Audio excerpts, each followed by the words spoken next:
안녕하십니까. 사회복지학을 담당하는 고병갑입니다. 이번 시간부터는 제3장 사회복지 행정론을 진행을 할 겁니다.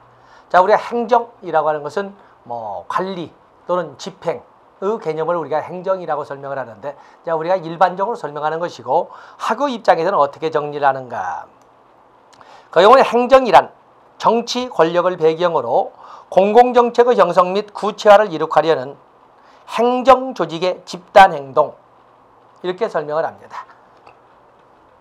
때문에 행정이라고 하는 것을 종래는 어떠한 문제를 해결하고 집행하는 것, 정태적 개념으로 설명을 했지만 오늘날에는 모두 동태적 개념이고 ing의 개념을 가지고 있는 그런 특징인데, 트래커의 행정 개념을 가지고 설명을 해본다면 사회복지 행정을 포함한 모든 행정은 지속적이고 역동적인 과정이다. 공통의 목표를 달성하기 위한 과정이다. 목적 달성 과정이다. 조정과 협력의 과정이다 라고 하는 것처럼 오늘날에 바라보는 행정은 모두가 사회복지 행정을 포함한 모든 행정이 과정으로서 의미를 가지고 있다는 것을 알아주셔야 됩니다. 거기 보면 사회복지 행정을 좁은 의미의 관점과 넓은 의미의 관점으로 설명을 하는데, 좁은 의미의 관점이라고 하는 것은 좁은 의미, 대상자를 가지고 설명할 수 있고 주체를 가지고 설명할 수도 있습니다. 때문에 사회복지 행정,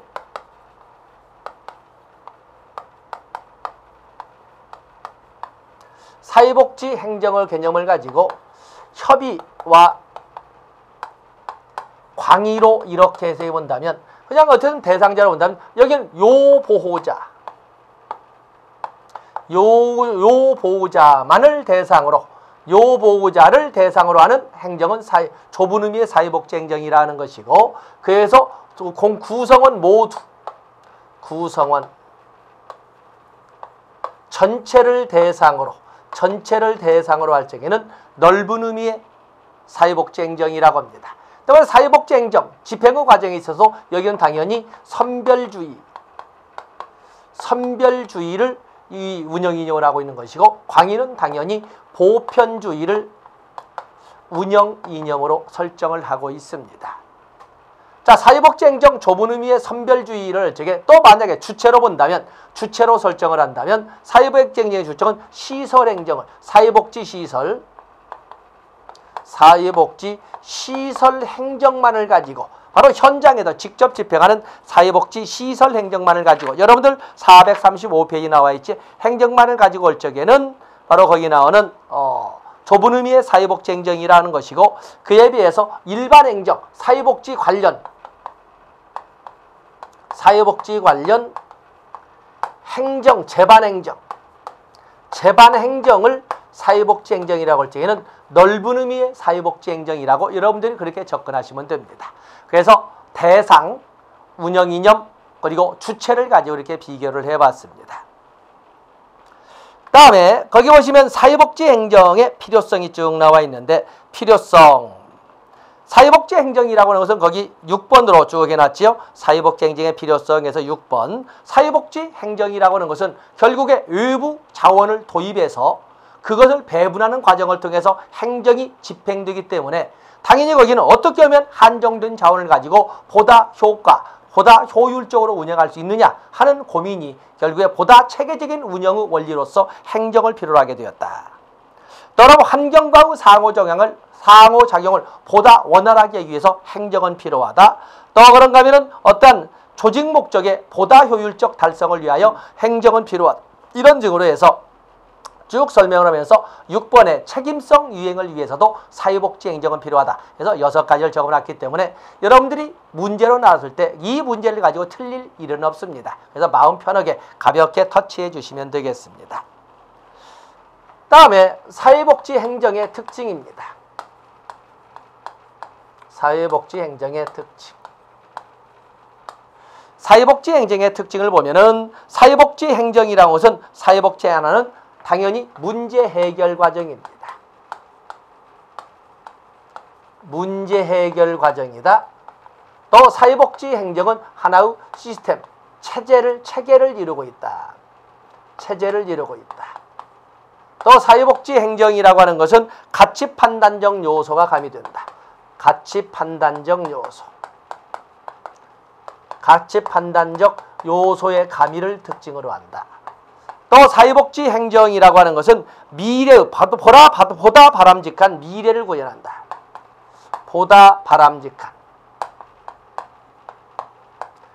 바람직한 미래를 구현한다. 또 사회복지 행정이란 공공의 의지, 퍼블릭 길, 공공의지의 실현 과정이다. 자, 이런 등을 사회복지 행정의 특징으로 하는데, 이건 사회복지 행정만의 특징이 아니라 이것은 사회복지 행정을 포함한 모든 행정의 특징입니다. 행정의 일반 특징입니다. 일반적 특징. 사회복지 행정을 포함한 모든 일반적 특징이 되겠어요. 그런가 하면 사회복지 행정이라고 하는 것은 지역사회 내 인지된 욕구, 지역사회의 인지된 욕구에 대한 충족, 인지된 욕구의 충족 과정이다. 또 사회복지 행정이라고 하는 것은 그것은 반드시 이사회가 존재한다. 이사회가 존재를 한다. 또 사회복지 행정이라고 하는 것은 거기 쭉 보시면 6번 자원을 선택하는 과정이 계속적으로 이루어진다 쭉 있으면서 적자 운영의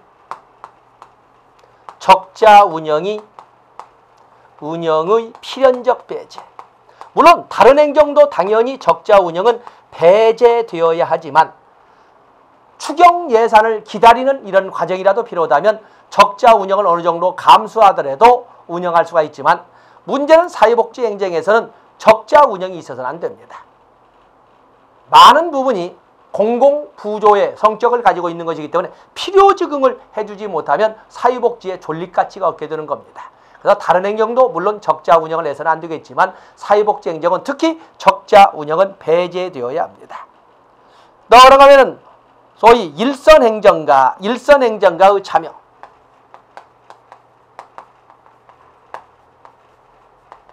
일선행정가의 참여가 특히 강조된다.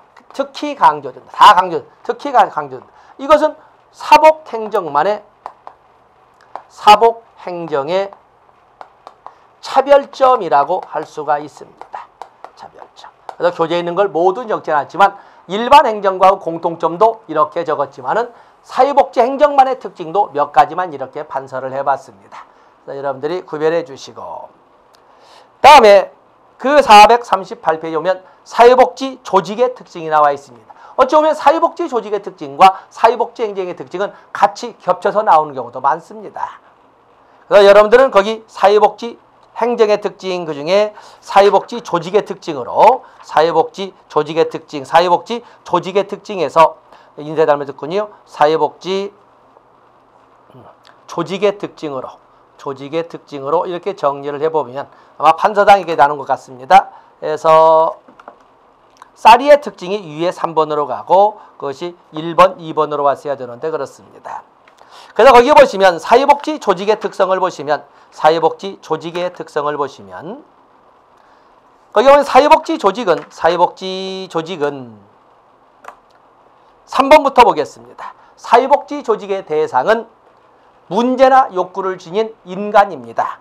그렇기 때문에 거기 보면 사회복지 조직은 변화되어야 될 속성을 가지고 있는 클라이언트와 직접 접촉을 통해서 활동을 한다. 또 그런가 하면 사회복지 조직의 주된 활동 대상은 문제나 욕구를 지닌 사람이다. 또 사회복지 조직은 클라이언트에 대한 모든 활동이 인간이 또는 사람이기 때문에 모든 활동이 도덕적으로 정당화되어야 하고 기술과 활동에 대하여 제한이 많다.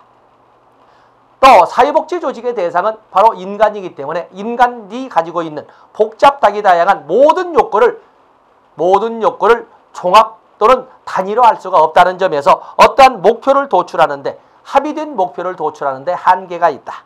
따라서 목표가 애매모호한 경우가 많다.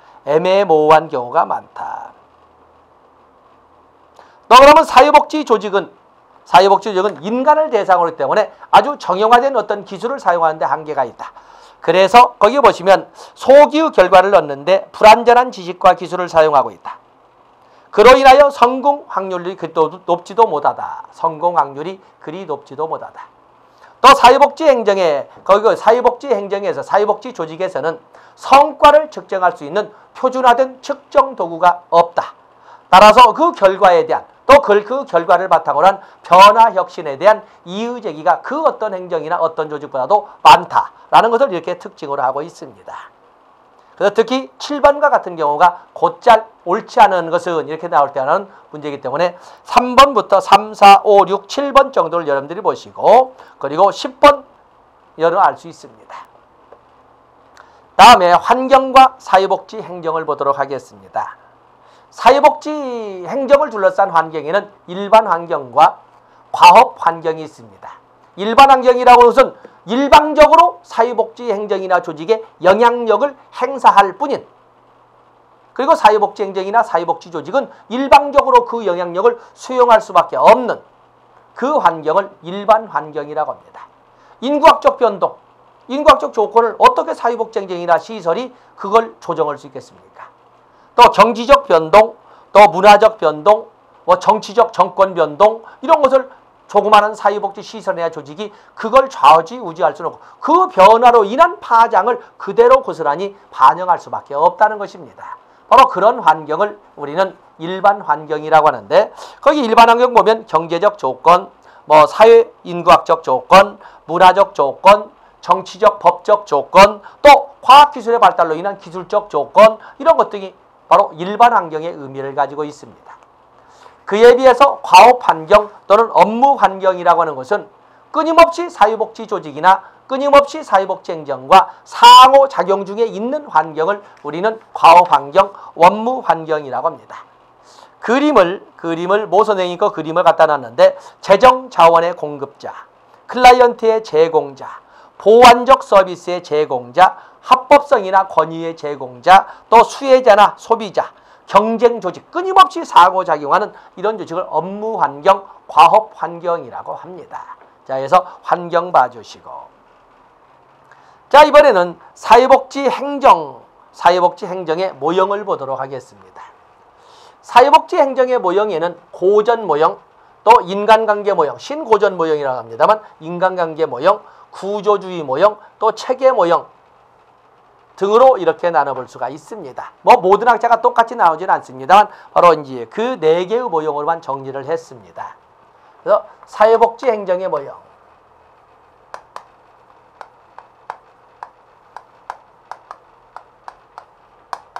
사회복지 행정의 모형을 이렇게 보시면, 첫 번째 고전 모형을 보시면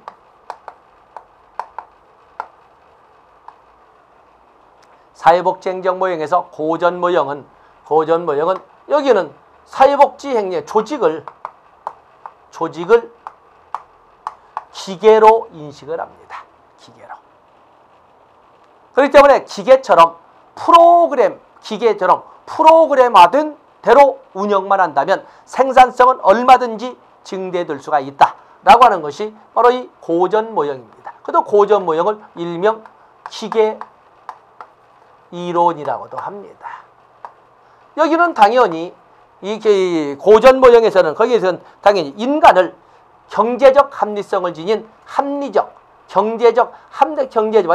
절대적 합리성을 사용하는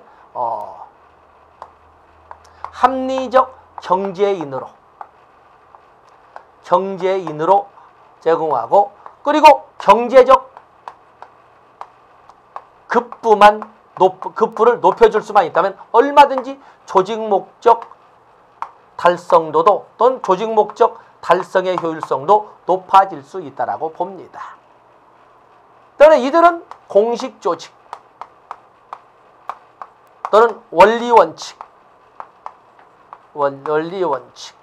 공식 조직이나 원리 원칙, 또 프로그램화된 대로 기계적 능률 등을 강조하는 것이 바로 고전 모형이 되겠고, 굳이 말하지 않아도 예로 들어본다면 고전 모형의 예로서는 과학적 과학적 관리론. 또 그러면 관료제론. 관료제론. 또 그러면 공공행정모형. 그래서 관료제론 또는 뭐 공공행정이론. 공공행정, 행정관리론.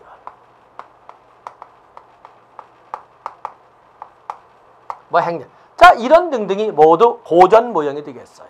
만약에 문제가 나올 적에 고전 모형에 대한 생각이 나지 않으면 과학적 관리론 또는 그냥 관료제론 가지고 여러분들이 풀어가시더라도 뭐 하나 하자가 없습니다. 자, 이렇게 보시고 그에 비해서 인간관계 이론. 인간관계 이론. 이들은 조직을 가족처럼 운영할 수만 있다면 얼마든지 조직 목적 달성의 효율성은 높아질 수 있다. 이렇게 보고 있습니다. 조직을 얼마든지 조직 목적 달성의 효율성, 가족처럼 달 수만 있다면 이들은 인간들을 사회적 관계 속에 살아가는 사회인으로 바라봅니다. 사회인을 선전을 하죠. 이제는 경제적 그보다는 비경제적 유인, 비경제적 유인을 강조하죠. 사실은 비경제적 유인도 사기, 모랄레지요. 또 인간관계, 분위기, 의사소통 등과 같은 비경제적 유인도 강조를 합니다. 이들은 비공식 조직 또는 의사소통 또는 사기 또 사회적 능률, 사회관계에서 나오는 사회적 능률 등을 강조하는 것이 바로 인간관계 이론이 되겠어요. 여기 오는 예로서는 인간관계 이론의 예로서는 인간관계 모형, 인간관계론 또 그러면 많은 동기 이론이 있습니다. 동기 이론 뭐 맥그리거의 XY 이론, XY 이론도 있고 또 오우치의 Z 이론, 뭐 이면우의 W 이론, 신바람 이론도 있고 오우치의 Z 이론, 일본에는 Z 이론, 뭐 이런 등등이 모두 인간관계 이론이 되겠습니다. 그래서 인간관계 모형 보면 맥그리거의 XY 이론, 오우치의 Z 이론, 이면우의 W 이론 등을 이렇게 들고 있습니다. 다음에 구조주의 모형이 있습니다. 구조주의 모형은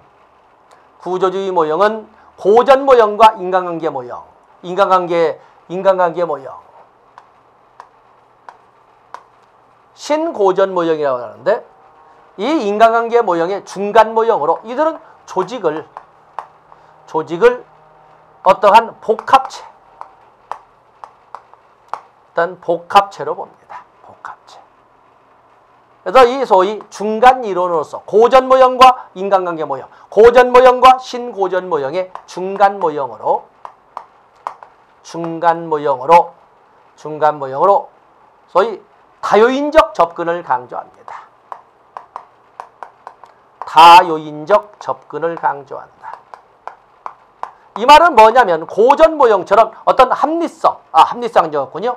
고전 모형처럼 공식 조직이나 원리 원칙이나 합리성이나 기계적 능률만 강조한다거나 또는 인간관계 모형처럼 정의성이나 비공식 조직이나 아니면 자발적 조직 또는 사기, 의사소통, 융통성만을 강조하는 것이 아니라 어떤 때는 합리성을, 어떤 때는 정의성을, 어떤 때는 원리 원칙을, 어떤 때는 재량권을, 어떤 때는 사기를, 어떤 때는 지시함령을 이렇게 그래서 다요인적 접근을 강조한다는 특징을 가지고 있습니다.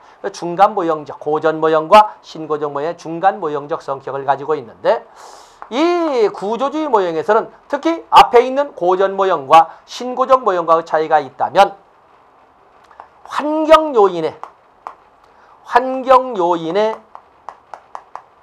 영향을 강조합니다. 이런 점에서 구조주의 모형은 개방체계 모형이다. 개방체계 모형이라고 이렇게 본다면 앞에 있었던 고전 모형이나 신고전 모형인 인간관계 모형은 한 번도 이론을 전개할 때 어떻게 하면 조직 목적 달성의 효율성을 극대화할 수 있느냐 하는 화두를 가지고 의논하면서도 한 번도 환경에 대해서는 언급하지 않습니다. 그런 점에서 앞에 있는 이론은 폐쇄체계 모형인데 비해서 여기는 개방체계 모형이다 라는 특징을 하나 설명을 했고, 또 그런가 하면 앞에 있는 고전 모형이나 인간관계 모형을 설명하고 있지 않는 갈등의 순기능적 측면을 강조한다. 갈등의 순기능적 측면을 강조한다는 것도 여러분들이 봐주시면 되겠습니다. 그래서 구조주의 모형에 대해서 다요인적 접근에 대한 다양한 것을 쭉 설명을 했는데, 어제는 고전 모형과 이 인간관계 모형의 양면성을 다 요소 상황에 따라서 알맞게 사용한다는 것을 그렇게 정리를 했습니다. 그다음 비판도 있지만 기본 관점과 다요인적 접근을 저희 여러분들이 읽어보시면 되겠습니다. 그에 비해서 체계 이론을 보시면 체계 이론.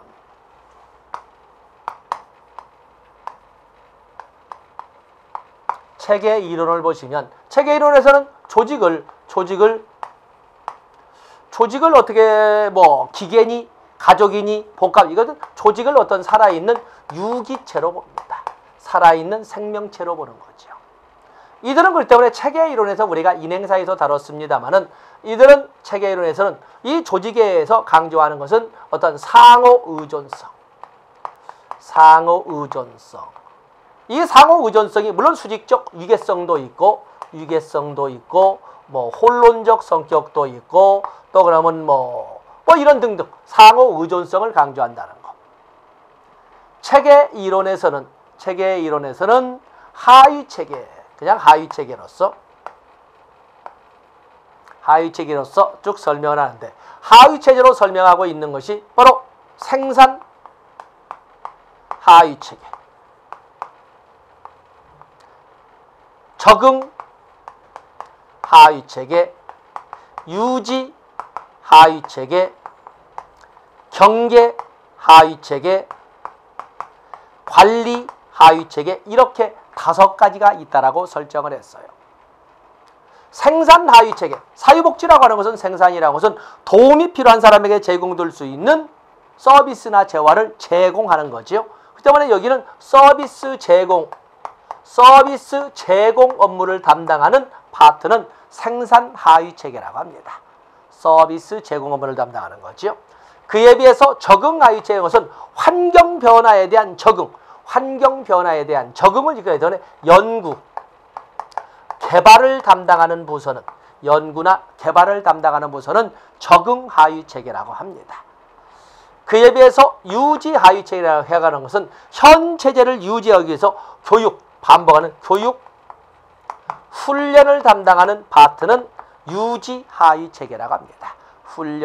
교육이나 훈련을 담당하는 파트는 바로 유지 하위체계. 그래서 경계 하위체계는 현 체계의 존재성을 외부 상위체계나 환경에 알리고, 또 현 체계의 엔트로피를 최소화하고 네겐트로피를 이끌어가기 위해서 체제 유지에 필요한 자원이나 에너지를 외부 환경으로 유입하고, 홍보라든지 교류라든지 아니면 배출이나 유입이라든지 이런 것을 담당하는 것은 경계 하위체계라고 합니다. 그에 비해서 관리 하위체계는 상위에 있는 생산 하위체계, 유지 하위체계, 적응 하위체계, 경계 하위체계를 관리하는 오퍼레이터, 운영자의 입장. 그렇기 때문에 기획이나 전략관리부라든지 관리파트라든지 총무과라든지 이런 데에는 보통 관리 하위체계라고 설명을 합니다. 그래서 교재에서는 바로 그런 정도를 가지고 설명을 했습니다. 그래서 생산 하위체계와 거기 유지 하위체계, 생산 하위체계는 주로 고전 모형의 영역이고, 그리고 유지 하위체계는 인간관계 모형의 영역이라고 하고 있습니다. 그래서 그냥 거기까지는 깊이 들어가서 분류는 해놨습니다만 판선 정도를 가지고 여러분들이 가져보시고, 그리고 실천론에서 다룬 적이 있기 때문에 그때의 생각을 떠올려 보시면 쉽게 도움을 받을 수가 있습니다. 다음에는 우리가 사회복지 행정의 이론으로, 여기 사회복지 행정의 모형 중에서도 특히 과학적 관리론과 인간관계론, 요즘에는 출제 비중이 많이 떨어지긴 했지만 그래도 우리가 가지고 갈 것이 과학적 관리론과 인간관계론이 되겠습니다. 때문에 여기 고전 모형에서 대표적인 이 과학적 관리론, 그리고 인간관계 모형의 대표적인 인간관계론을 비교를 해보도록 하겠습니다.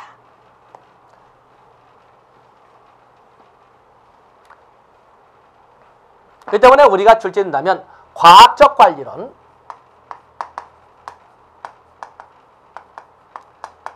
과학적 관리론과 인간관계론. 적어도 여러분들이 공무원을 준비하시고 또 1급 준비를 하시는 과정에서 적어도 이 정도 보시는 걸로 보는데, 과학적 관리론과 인간관계론의 공통점은, 이들의 공통점,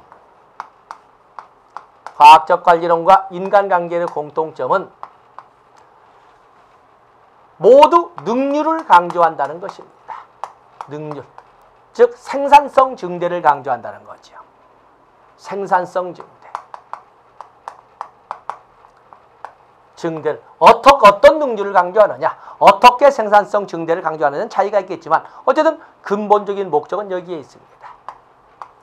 그리고 양자, 과학적 관리론이나 인간관계는 모두 폐쇄 체계 이론입니다. 다시 말해서 환경의 영향력을 인정하지 않습니다. 능률성을 높인다, 조직 목적 달성의 효율성을 높인다 해도 조직 내에서 어떻게 하면, 이걸 따지는 거예요. 조직 내에서 어떻게 하면. 때문에 환경 요인을 고려하지 않는 폐쇄 체계 이론입니다. 이들은 개인 목표와 조직 목표 간의 목표의 공존을 강조합니다. 과학적 관리론에서 개인 목표는 돈 많이 벌어가는 경제적 급부를 많이 요구하는 것과 조직 목적 달성의 효율성을 극대화하자는 조직 목표, 공존합니다. 그에 비해서 인간관계론에서는 가족처럼 우리 집에서 생활하는 것처럼 이렇게 사회적 관계를 요구하는 이런 그 인간관계론의 개인적 목표와 역시 조직 목적 달성의 효율성을 극대화하자는 조직의 목표, 공존할 수 있다고 봅니다. 오해해서는 안 됩니다. 또 양자는 모두 성원들을, 조직의 성원들을 조직 목표 달성의 도구로 인정한다는 사실입니다. 많은 사람들이 조직 성원들을 조직 목적 달성의 도구로 인정하는 것은 이 과학적 관리론 아닙니까? 인간관계론은 그래도 인간답게 대하는 것 아닙니까? 라고 생각하는데 아닙니다. 사실은 더 비겁하고 잔인한 것은 웃으면서 사지로 몰아넣는 인간관계론이 더 무섭다고 할 수가 있습니다. 다음에 차이점을 보시면 과학적 관리론과 인간관계론의 차이점을 보시면, 과학적 관리론에서는 인간들을 합리적 경제인으로 보죠. 합리적 경제인.